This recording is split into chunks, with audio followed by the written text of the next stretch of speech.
Here's how to make homemade fluffy akara with little or no oil.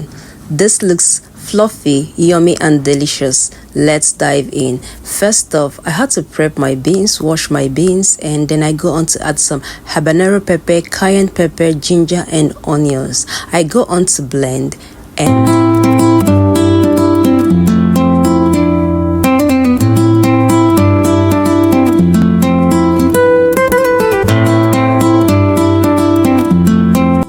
now that my butter is ready, I go on to add eggs. I love eggs in my akara, and I also added a bit of salt, so you can choose to skip or add more or less. So I'm just giving that a quick stir to mix in all the ingredients and create some fluffiness before I go on to next stage. Now that is ready, so I quickly get out my cake pan.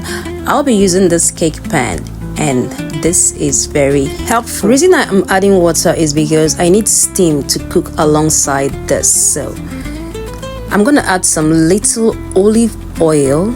Remember, we're making akara with little or no oil at all, so I'm adding little olive oil, and in goes my akara mix. You will love this method if you are conscious about eating healthy and you don't want much oil, or you don't want your akara to go flat each time you put it inside oil. You know that flatness. This will help you achieve a good akara shape. All right, so it's time to flip and look at how beautiful this looks.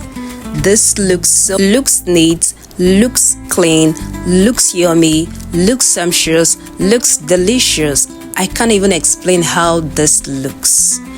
I bet you should try this. So this is it, and this is the outcome.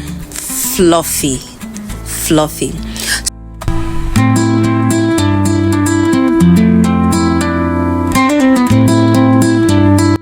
So I go on to repeat the process for the remaining butter, and this is amazing. This is a sure way to get that akara shape you always wanted with little or no oil at all.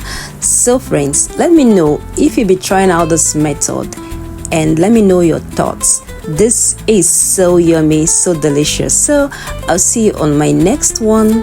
Bye. Make sure to try this akara method.